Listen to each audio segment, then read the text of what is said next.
रुको जरा। আসসালামু আলাইকুম ভাইজান। তো আপনি কোথা থেকে আসছেন? अच्छा এই দিক থেকে আসছেন। ठीक है তো ঠিক समझ আছে, गया। তো আমার কাছে একটা প্রশ্ন আছে, প্রশ্ন উত্তরটা দিতে পারলে আপনি একটা পুরস্কার পাবেন, একটা গিফট পাবেন। তো প্রশ্নটা আমি করি। তো বলছিলাম, একটা লোক 10 টাকা করে নারকেল কিনে নিয়ে এলো, 10 টাকা পিস নারকেল কিনে নিয়ে আসার পরে 60 টাকা পিস বিক্রি করলো। 10 টাকা পিস নারকেল কিনে নিয়েছি, 60 টাকা পিস বিক্রি করলো। এইভাবে ব্যবসা করতে করতে করতে একদিন হঠাৎ দেখতে পাওয়া যাচ্ছে সে লাখপতি হয়ে अच्छा গেছে। তো এটা কিভাবে সম্ভব?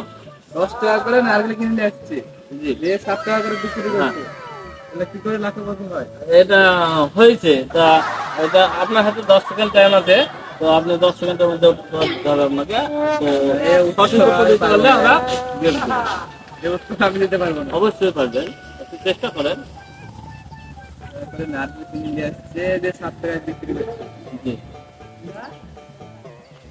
কি করে সম্ভব হয়? অবশ্যই সম্ভব। আপনি দেখেন, চেষ্টা করেন, আপনি পারবেন না তো আপনি গিফটটা পেয়ে যাবেন। আমি পারবো না, এর উত্তর আমার কাছে না। তো দর্শক ভাই,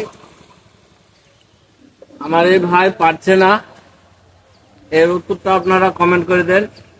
কমেন্টে লিখে দেন যে 10 টাকায় নারকেল কিনে 60 টাকায় বিক্রি করে সে হঠাৎ একদিন লাখপতি হয়েছে। এটা কিভাবে সম্ভব?